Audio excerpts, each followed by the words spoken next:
Language is one of the most important characteristics of a culture. It allows us to connect to customs and values, but most importantly, to people that share our cultures, to our families. But what does it mean when you're born into a culture, yet you don't have the language to connect with it?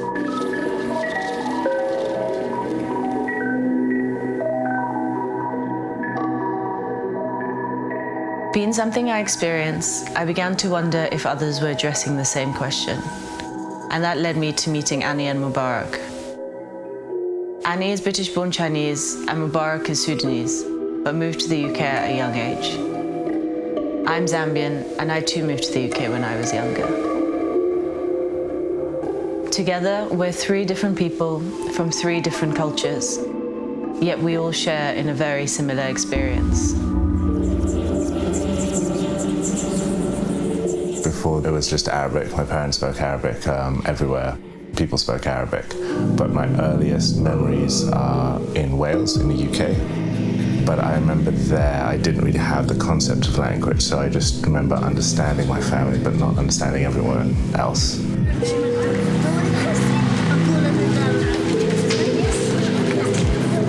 was from reception to year one. That's the time when I fully understood and was just speaking in English.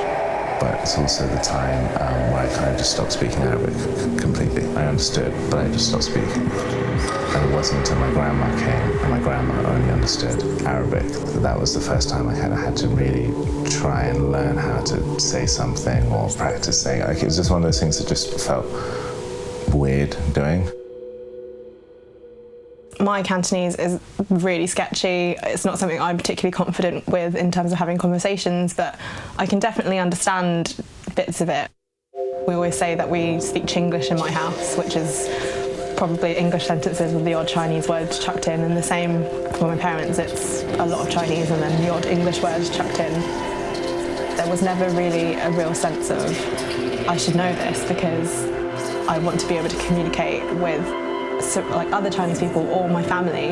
I just didn't really have an interest in it growing up. The sad thing is, I suppose, it made it, especially growing up as a teenager where I didn't see the value in knowing how to speak it, how to listen to it, all that. Definitely, I would just push it to the side and just ignore it. It's only been literally in the last few years that I've realised that language is so important for so many reasons, because it's things like I want to be able to talk to my mum and like get to a point of knowing these stories about her when she was young, growing up, things that she might not have the vocabulary in English to communicate, but in Cantonese would. It's become a thing for me to want to incorporate in my own identity. As I got older, I started to question my cultural identity a lot more. And within this process, there's been a desire to find ways that allow me to connect with it more frequently. I thought that more regular trips back home to Zambia might help this, and in many ways it does. But at the same time, there's still many moments where I end up feeling like an outsider, amongst my own family, my own culture, especially when it comes down to language. The more I go, the more frustrated I get with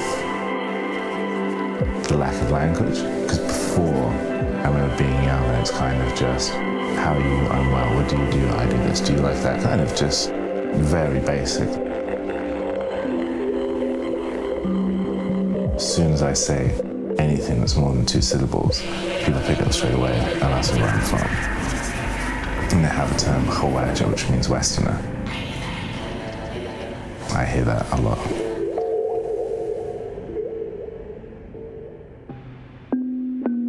I don't think I really thought about what China would be like before I went to go and live there for an entire year, and I definitely didn't consider what it would be like to go over there and not know how to use the language, even though it was expected of me because of how I look on the outside.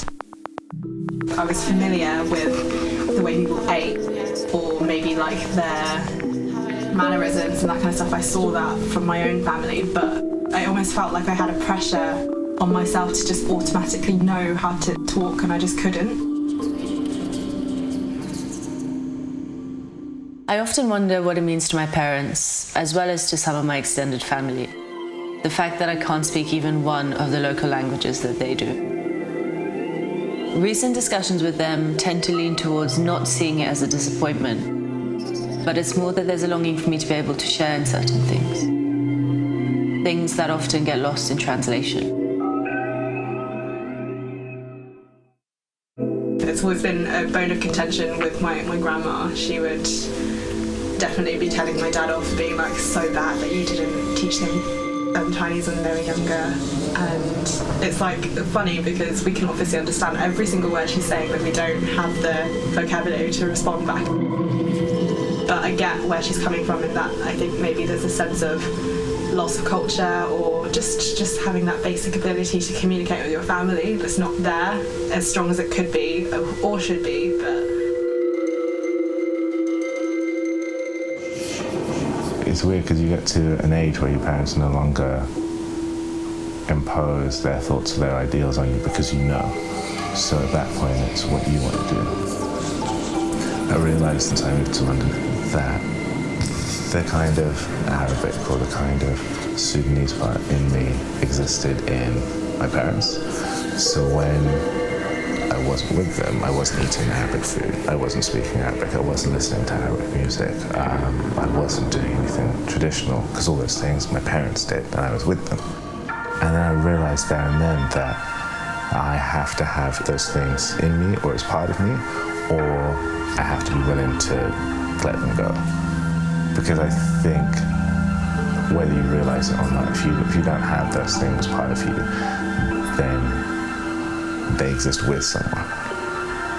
And when that person's gone, it's gone. Existing across multiple cultures is already something that's difficult to navigate. And it's something that has at times left me feeling somewhat isolated when thinking about my own identity. Yet at the same time, it's also something that has shaped and opened up how I experience the world.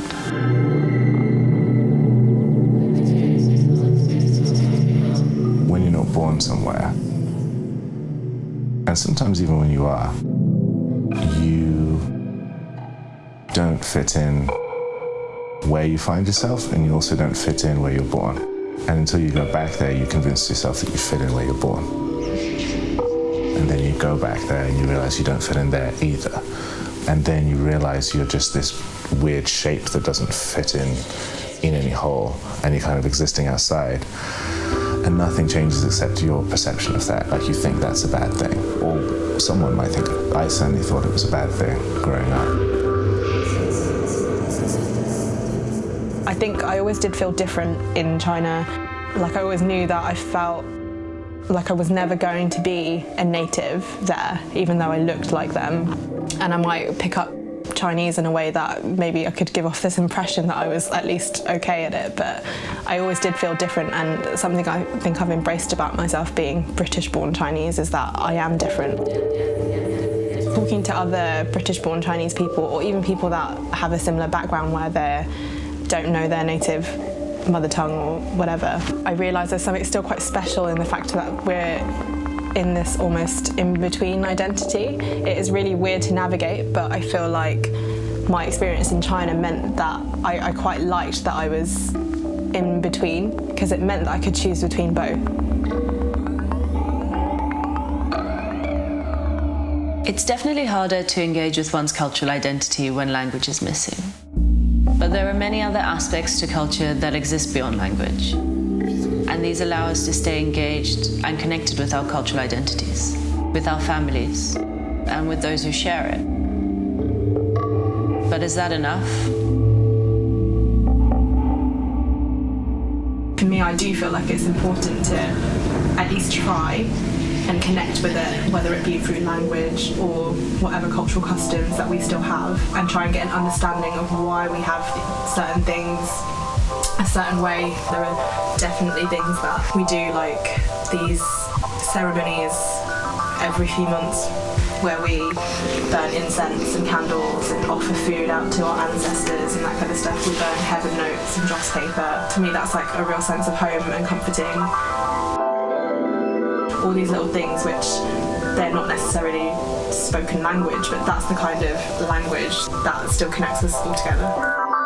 I think it is important to make sure that there's at least a sense of trying to keep that, because if it's gone, and I'd hate for that to get lost somewhere. If you think about all these traditions, these ways of speaking, these ways of doing things, they get passed on from person to person to person. If you are the last person in that relay race and you're going to pass it down, you have to look and you say, well, what am I actually holding on to? Like, how strong is my grip? What have I actually got? Even if it's not something I want, do I want it to end there? Do I want it to be like a nostalgic thing? Or do I want it to be a living, breathing thing like tradition, like family? And if you want it to be a living, breathing thing, then it's something that you have to learn. The same way, like you have to learn a culture and you have to learn traditions, you have to learn a language.